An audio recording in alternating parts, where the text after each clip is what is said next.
Hello everyone, this is Mark and Seth at Guest Motors. Today we're going to get behind the wheel of a 2024 GMC Acadia. So I'm currently driving a 2021 Acadia, and the 2024s are an all-new body style. They completely redesigned it from front to back, inside and out. I'm going to give you what I think are some of the nice things about it, things that I like, and then we're going to get behind the wheel and drive it. So up front, they completely redesigned the front.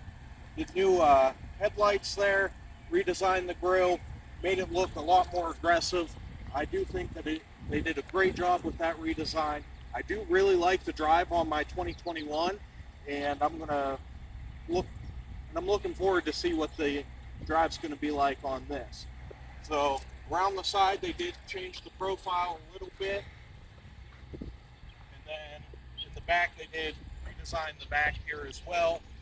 And they did relocate the trunk release button, or hatch release button rather, and they moved it up. So right here we're going to release the hatch. On the inside here, one of my favorite things that they went back to, just like the old Acadias had, they had three seats in the third row. They did bump that down to 2 for a while. I wasn't really a big fan of that. I'm glad that they went back to the 3 seats in the third row. They did give you storage under here. You remove some bolts here, and your spare tire and everything's underneath. So they did make the third row and second row be able to be folded by buttons here. So third row folds nice and flat, and then same with the second row. Now the second row does not come up with power, but the third row does. And now we'll move to the second row, and I'll go over a couple things there. So now that we're on the interior here, let's start with the door. So they did a nice diamond stitching on the door with a dual stitch here. They did do the diamond stitching and dual stitching throughout the interior. Has a nice Bose audio system. So you'll see the same diamond stitching on the seat here with the dual stitching. They do have some nice piping there. They do have heated rear seats in this model, along with rear climate control. So on the side of the seat here, there is a button, and that will allow you to release the seat and slide it forward for easy access into your third row. So in the front here, you're going to have Denali embroidered into the headrest, and also it's going to be in the steering wheel. So they moved your parking brake right here. You have your different drive modes that you can select here, your all-wheel drive setting, and your auto stop start, along with your instrument cluster dimmer. Right here is all of your windshield wiper controls for both front and rear.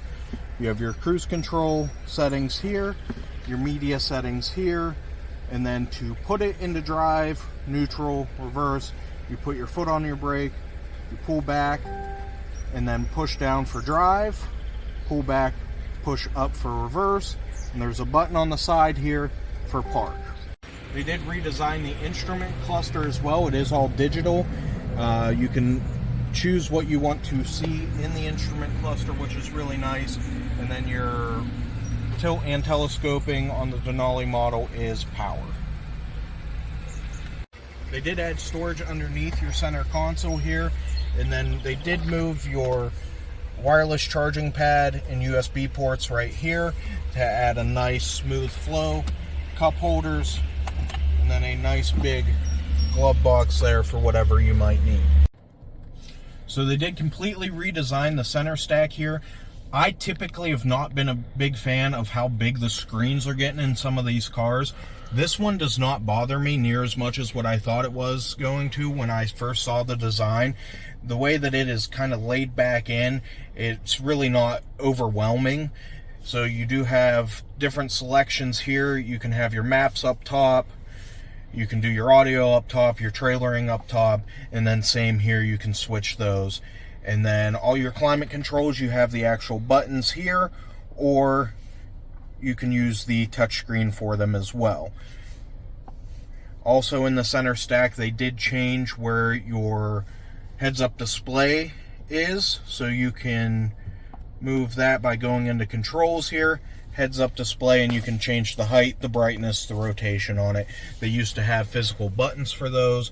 That I don't mind, because the heads-up display, once you get it set, it's not something you're typically messing with. You do have ambient lighting in here, which you won't be able to see because it's daylight out, but there's lights that run through the dash here that look really, really nice at night. And then all of your other settings, climate controls, phone settings, everything is controlled right here, along with some of your vehicle settings as well. So we're going to go ahead and take this up the road, and I'm going to let you know what I think about driving it.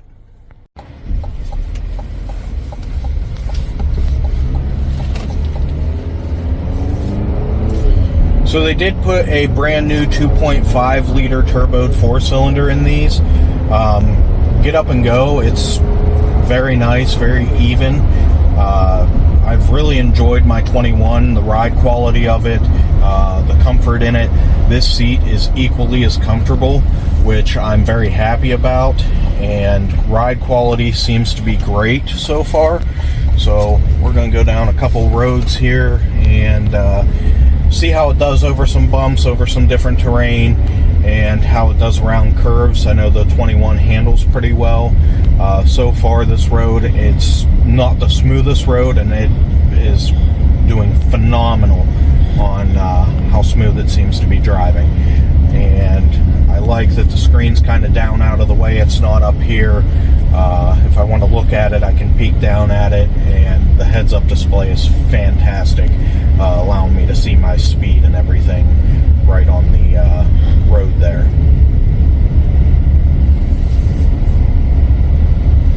It is a vehicle that if I'm traveling with my family, you know, I can have a conversation with my wife and not have to worry about yelling over a bunch of road noise or anything like that. Something that I think my child would sleep very well in the back seat, because he does like going for car rides, and he tends to sleep in them. So something that I think is a very, very practical, very nice family vehicle. And I think GM all around did a very good job with this redesign, and I'm very impressed with it.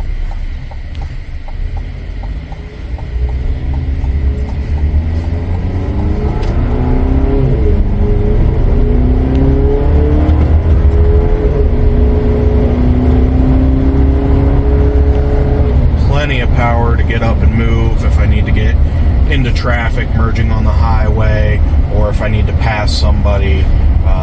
You know, living out in the country here, we do have a lot of tractors, and we even have some Amish that, you know, you've got to pass them, and, you know, it makes it nice when you've got the power to do so. Handling wise, it seems to be taking the turns fantastically, and I am very, very impressed with this vehicle. And Seth, you were sitting in the back filming. What did you think about riding in the back while filming there? Very smooth, lots of room. I like that it's got 2 buckets and not the bench. I'm not a big fan of the bench. Some people are. I am not. It's it floats down the road like a luxury car, which I love. So overall, I think GMC did a great job with the redesign. I really like the look. The driving on it was phenomenal.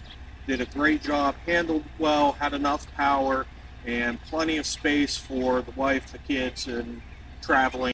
And that's our behind the wheel and review of the 2024 GMC Acadia.